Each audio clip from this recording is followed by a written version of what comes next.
Gracias por la invitación a todo el comité, que yo sé que hacer un curso no es tan fácil, pero aquí estamos presentes.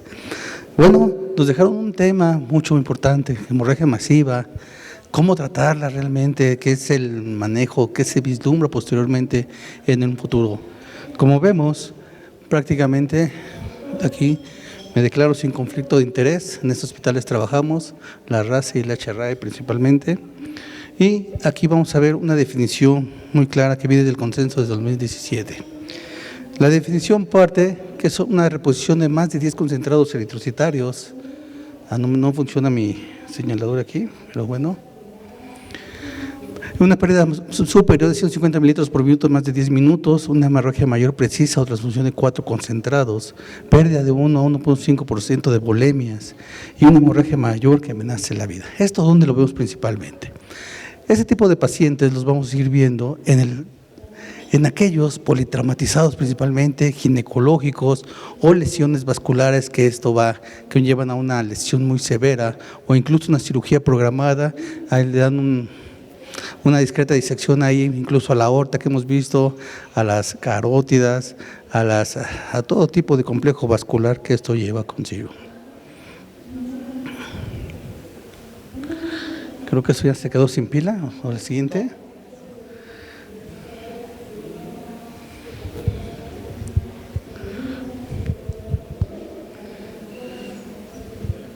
Ok, seguimos y nos vamos pasando manualmente. Y como les comentaba, esta cirugía puede ser urgente, programada, obstétrica, politrauma. Todos ya conocemos aquí cada uno de esos partícipes, cómo llega el paciente. Después de un estado de choque principalmente, ya llega la reanimación, qué les toca a los compañeros del servicio de urgencias, cómo ingresa a quirófano, cómo ingresa a la unidad de terapia intensiva y todo esto, cada una de las lesiones que va a presentar en cada una de las coagulopatías que ya presentaron previamente a cada una de estas lesiones. La siguiente, por favor. Aquí vamos a hablar principalmente de los tipos de mecanismos. El principal y uno de los más allegados que tenemos en esta etapa es el mecanismo dilucional. ¿Esto qué se presenta?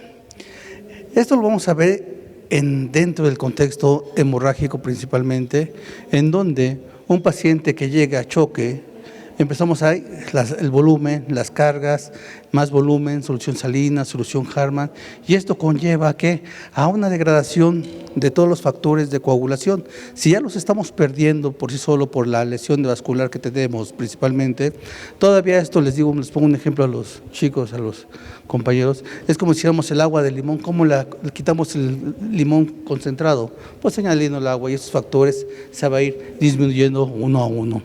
Y vamos viendo que aquí, que uno de los factores principales que lleva a la parte de cómo se disminuye es el fibrinógeno. El fibrinógeno principalmente alcanza unos niveles prácticamente mínimos, por debajo de 1.5, y eso es fundamental para la agregación plaquetaria, como lo vieron en clases previas. Se ha visto que esto puede alcanzar un 70% de degradación con tan solo 4,000 mililitros de volumen. Ustedes lo han visto, pacientes que llegan de trauma, principalmente vasculares, hay veces que llegan y ya cuando nos lo entregan a terapia intensiva ya lleva cuando menos 10 litros de cualquier solución. Hay pacientes que llegan de vascular, de quirófano y ya llevan un balance negativo, positivo, neutro, hacia más positivo y prácticamente con 5,000 de volumen este tipo de pacientes. Entonces, desde aquí partimos en cómo se va a ir valorando este tipo de degradación que puede alcanzar un 70% del mecanismo dilucional, tan solo en verlo. Otro de los mecanismos principales que condiciona es multifactorial la cuestión de acidosis, pero vemos que la producción se va aumentando la acidosis como tal por la formación de lactato principalmente, secundario al mecanismo anaerobio que esto va presentando. Esto desde una isquemia, la hipoperfusión celular por la cuestión de transporte que se está perdiendo, la cuestión dilucional, y esto conlleva a una cascada más, a un mecanismo más. Se calcula que la actividad del complejo 10A y 5A, el complejo protrominasa, disminuye de un 50-70% aproximadamente después de un pH de menor de 7.2. Entonces, ya que llevamos dos factores importantes para condicionar los mecanismos de coagulación. Mande, perdón. Un poco más. Ah, ok. Es que me cambio de este lado porque siento que está muy fuerte aquí la bocina más que nada, ¿no? Ok. Bueno, nos cambiamos aquí está mejor, está para mí. Estaba muy pegado a la bocina de aquel lado, ahora sí ya los puedo escuchar. Bueno, ya me puedo escuchar yo solo. Y, no, es que de aquel lado sentía que estaba gritando ya. Entonces, por eso bajamos la voz, pero de este lado ya estamos mejor. Y entonces, en este complejo 10A del complejo protrombinasa, vemos la parte, no tengo un señalador.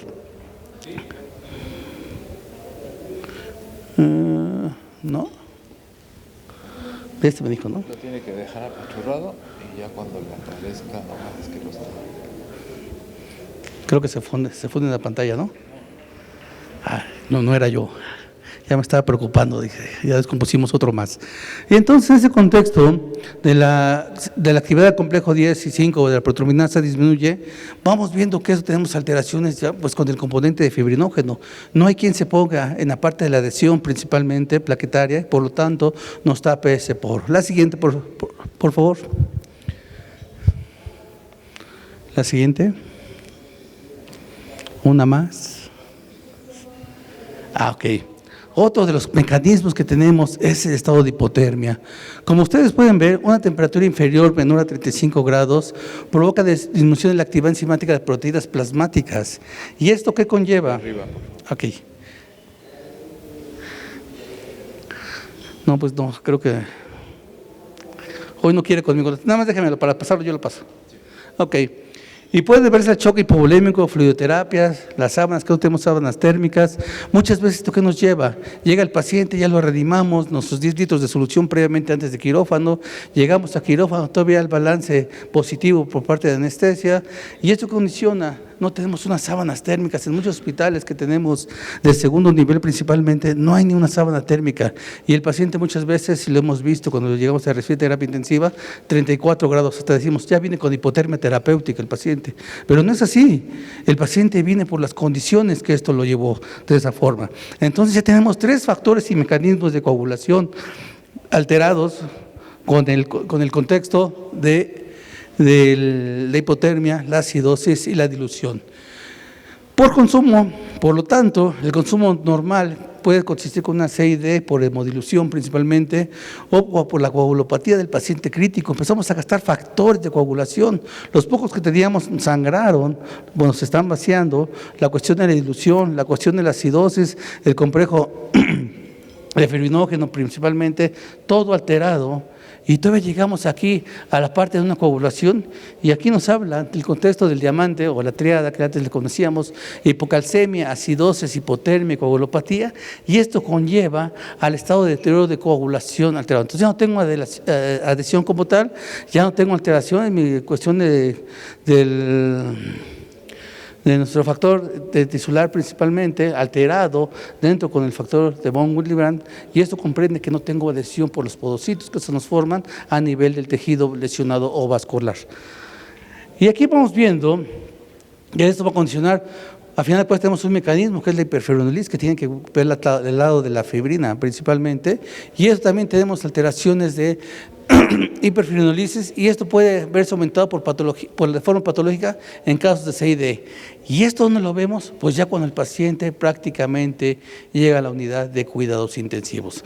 Entonces, como podemos ver, todos estos tipos de pacientes, bueno, de pacientes, dadas la alteración patológica del fenómeno de trauma, en el cual ya perdimos sangre, ya los diluimos, ya tiene nuestra acidosis, ya está con nuestra hipotermia, ya llegó con nuestra CID, y ahora sí que todavía queremos que nuestras plaquetas o sus factores de coagulación, nuestra cascada de coagulación trabaje, pues ya es un poco más difícil en este contexto. Y aquí, en esta diapositiva, podemos ver todo lo que les comentaba ahorita. Tenemos desde la hipotermia por fluidos concentrados de Matías, la modulación de los factores de hipocalcemia, las alteraciones en acidosis que presentamos, ya sea por el shock, la hipoperfusión tisular, la alteración de factores de hiperfibrinolisis, y dado esto conlleva ¿qué? La parte más mala de toda esta alteración. El estado no trombótico o alteraciones trombóticas muy rápidas con células inmaduras y factores de coagulación muy alterados. ¿A qué vamos con esto? Que dentro del contexto, ahí estamos, factores de dilución, factores de acidosis, factores de hipotermia, llegamos a un diagnóstico. ¿Qué significa esto? Pues tenemos que ver cómo ver alterada esta función. Actualmente nos dicen desde 2017 en Intensive Care el contexto de qué pruebas tenemos. Las pruebas que podemos tener son los tiempos de coagulación, el tiempo de protomina, y esto conlleva al proceso de tiempos. ¿A qué nos lleva? Esto, un buen laboratorio, siendo rápido, son 2 horas, 3 horas, y luego si le dijimos al interno que la llevara y el interno no la llevó, pues ya llevamos un turno perdido y no sabemos que la clínica del paciente. Entonces, hay por ahí del 48, si no mal recuerdo, empiezan a salir los temas con respecto al modelo rotacional, el trombolostograma, posteriormente el roten, y esto vamos viendo que no es nuevo, como ahora lo vemos, ¿no? Tenemos trombo, tenemos roten. Cuando yo me acuerdo que éramos recién hace prácticamente 20 años, ¿no? Decíamos, eso ya está viejito. Y vean, está renaciendo nuevamente, pero esto más que nada, ¿por qué? Por los tiempos en los que lo podemos tener. Aquí ya podemos tener un resultado en el roten en media hora prácticamente, 45 minutos, saber cómo está más que nada ese FibTen para ver el fibrinógeno en medio para ver y valorar ese consumo que tiene. Entonces, dentro de las líneas que podemos ver aquí, podemos valorar y vamos a ir viendo la parte de cómo ir valorando en cada uno de los pacientes. La parte del FibTen, principalmente del ESTEM, y vemos el FibTen, y aquí con la altura del APTEN podemos ver que la apertura del fibrinógeno, pues este paciente siempre va a ser fibrinógeno principalmente porque se nos está perdiendo. ¿Y esto qué conlleva? La degradación principal.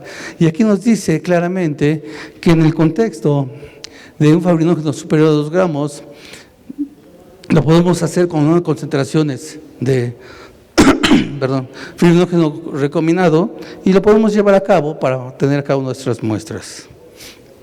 Veamos aquí. Dentro de este contexto, ¿cuál es el pilar fundamental? Muchas veces decimos, tenemos todo. Sí, pero el principal pilar es cerrar la llave, cerrar la lesión. Aquí podemos hablar en el contexto de una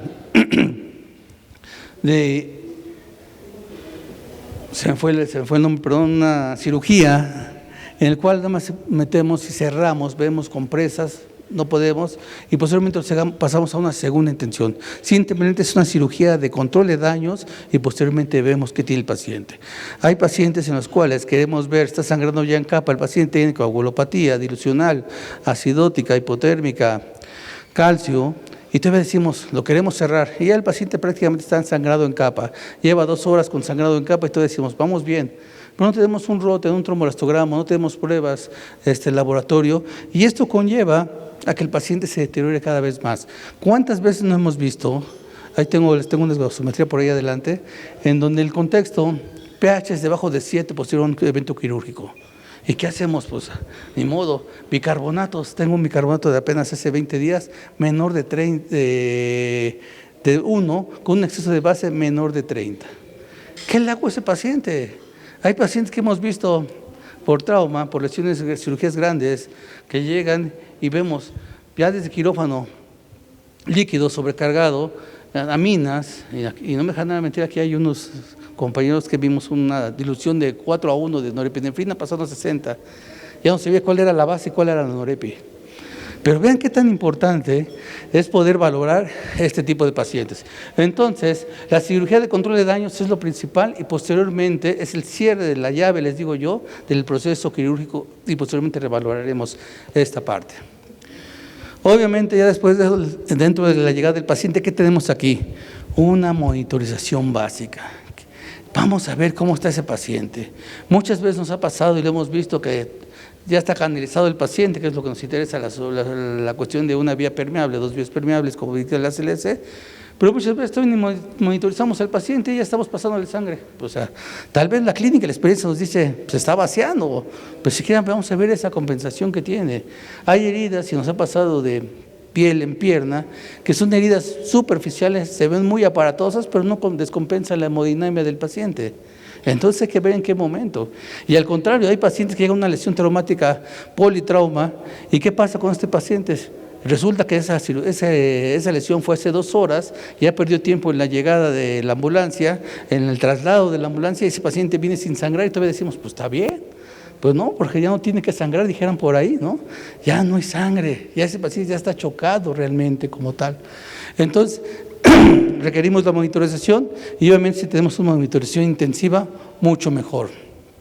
Como les comentaba, asegurar vías intravenosas, cruzar sangre, activar protocolo de hemorragia masiva, realizar el laboratorio, biometría hemática, gasometría arterial, pruebas de coagulación, fibrinógeno, valoraciones de calcio, la hipotensión permisiva, excepto en el paciente con traumatismo craneoencefálico, porque la presión de perfusión cerebral, como sabemos, no la debemos de bajar en ese contexto.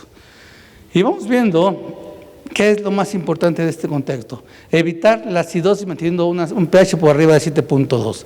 Aquí, como les decía, vean ese pH menor de 7, arriba dice incalculable. Dice bicarbonato, ya se me perdió, estaba por ahí. Ya no lo puse en esa foto, creo. Lactato menor de 17. Y vamos viendo cómo cada uno de los pacientes, qué le hacemos a ese contexto de pacientes, ¿no? Entonces aquí vemos de las lesiones tan importantes y tan grandes que pueden llegar. Yo estuve trabajando en el IMSS de Lomas Verdes, que veíamos puro trauma por 17 años, y vemos el tipo de lesiones que pueden ser tan mínimas. Tenía mi récord ahí en Lomas Verdes, con un sangrado politrauma que me llega de quirófano a la terapia intensiva, con un sangrado de 34,000. Yo cuando me dije, pues vamos a ver si sobrevive este paciente, ¿no?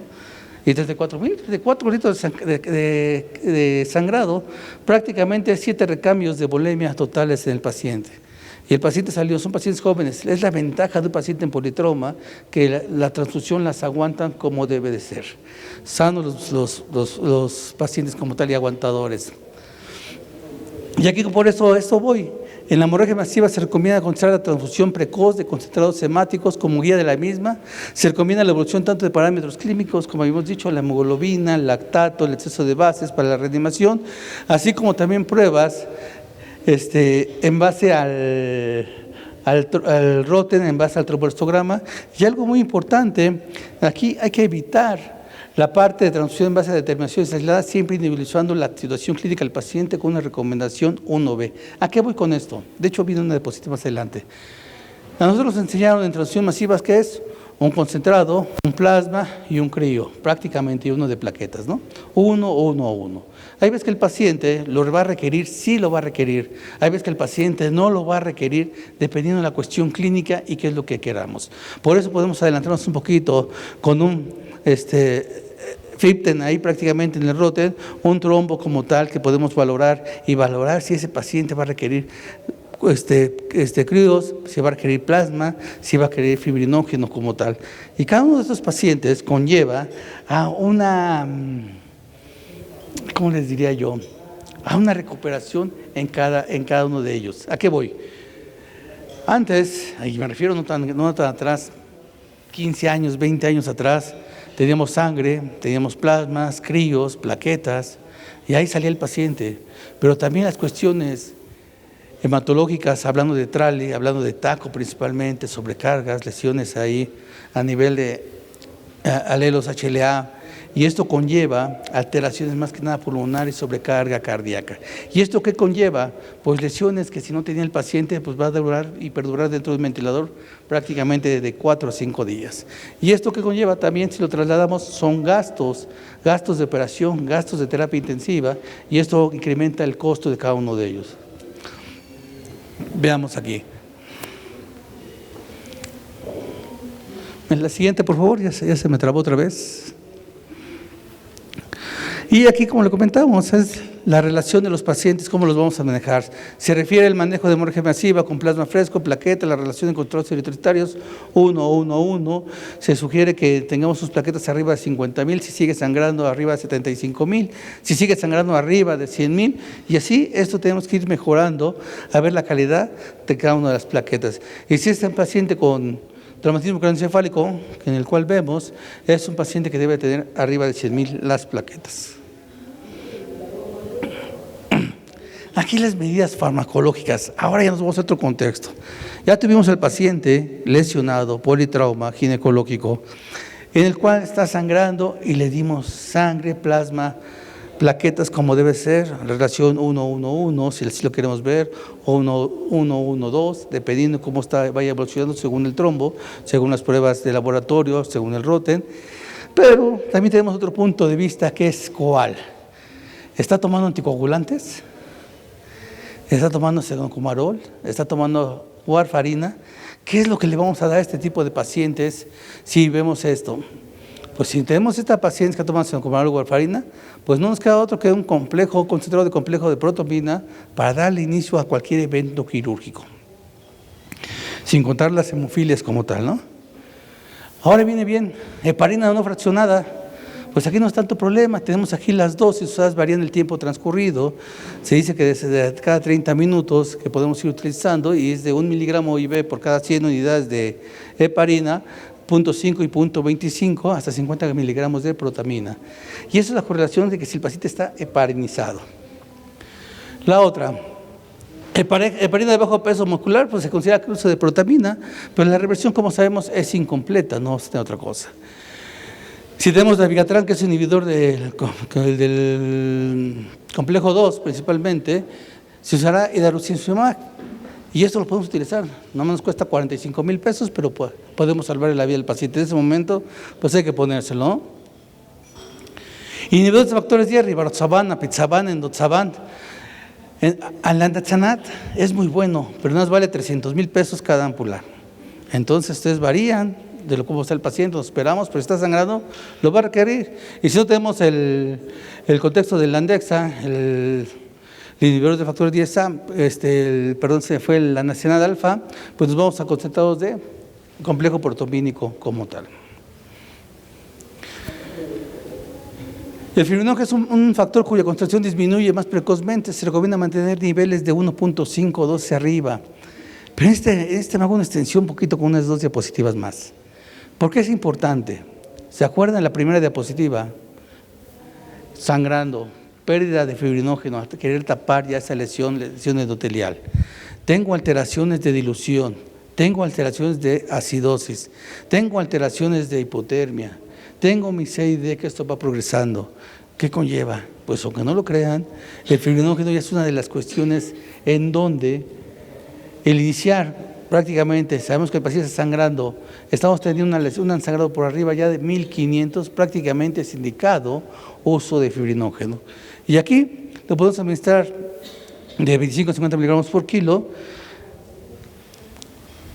y vamos viendo cómo ya hay artículos, 2013 encontré hasta 2025, pero son de los pocos artículos, aquí no me les puse 2 de los más que tienen más cantidad de pacientes tratados, cómo han ido mejorando y han requerido menores concentrados de plasma principalmente en el uso de este tipo de pacientes, incluso crioprecipitados como tal. ¿Y esto qué conlleva? Aquí ya estamos teniendo directrices, ya estamos yéndonos a un medicamento puramente que nos está ayudando a actuar a nivel del complejo protomínico para junto con el complejo de von Willebrand y poder tener esa adhesión plaquetaria, esa adhesión que posteriormente llega a la agregación plaquetaria y posteriormente toda la cascada de coagulación de la vía común. Entonces, estos son los principales factores y estos son los trabajos que han hecho ahí, les dejo la referencia abajo, en donde son los estudios más grandes con respecto a fibrinógeno como tal.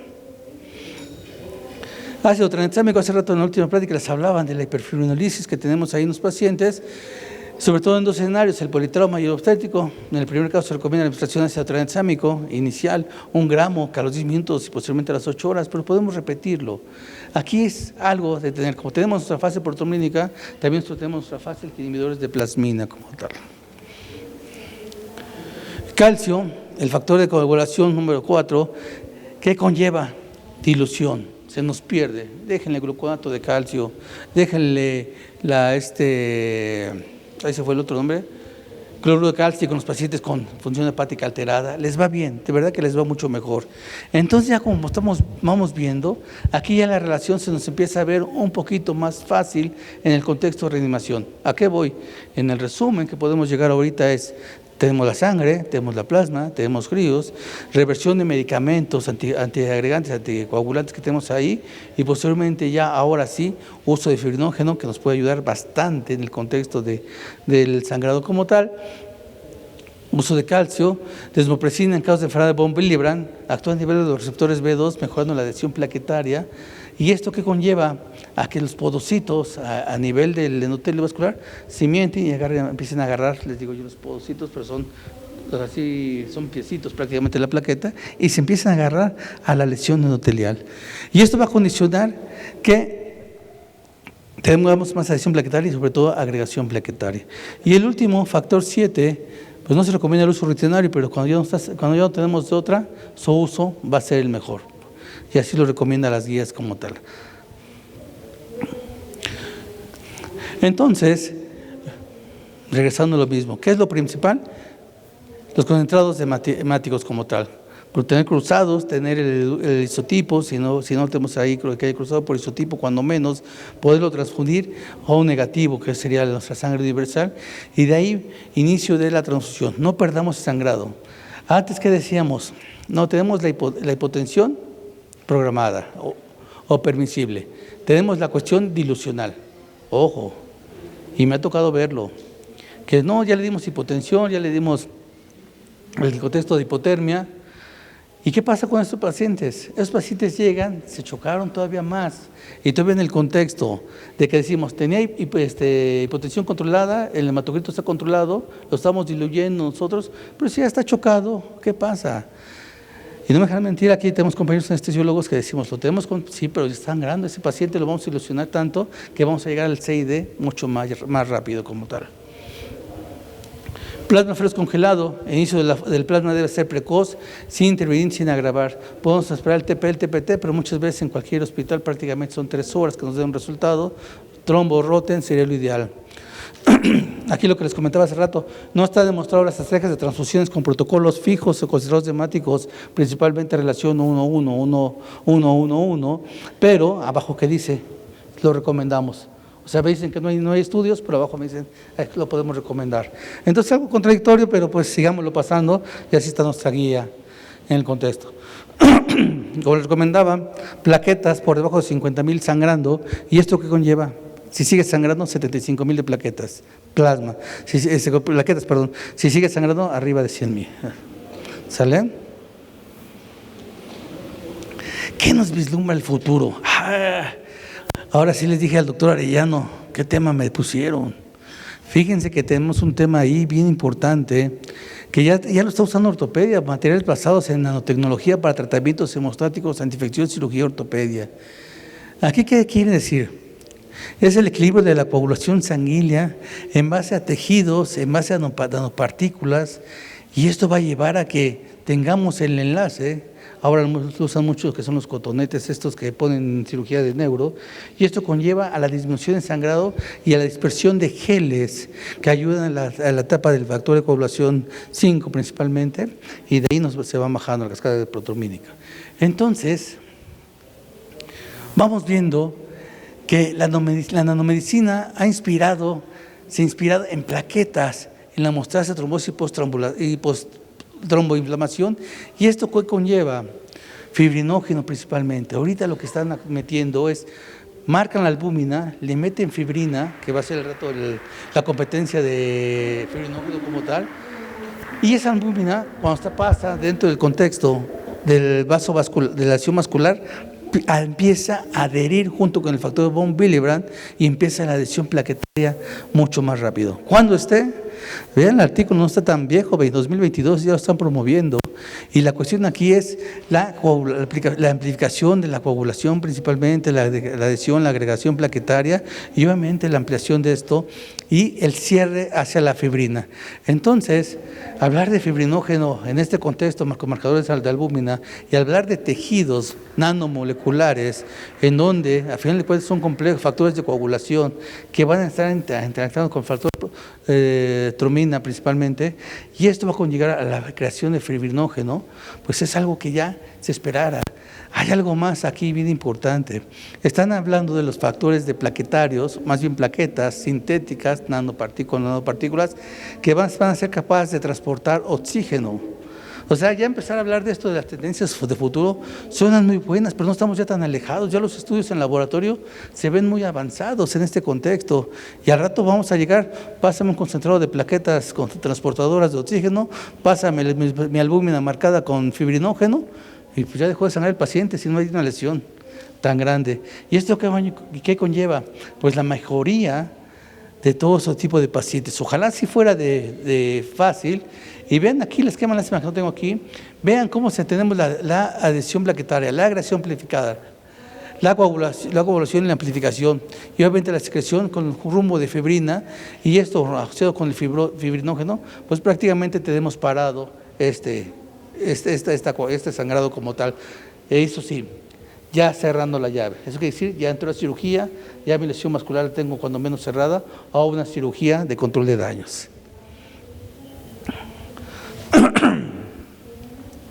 Y aquí tenemos las tecnologías que utilizan componentes de membrana derivados de plaquetas. Como les comentaba, hay varios enfoques escritos anteriormente con respecto a las plaquetas derivadas de dotantes, pero algo que es importante es el famoso RGD, que es un glóbulos rojos con péptidos que actúan a nivel de las lectinas, y esto que conlleva la agregación plaquetaria junto con los podocitos que les manejaba de plaquetas.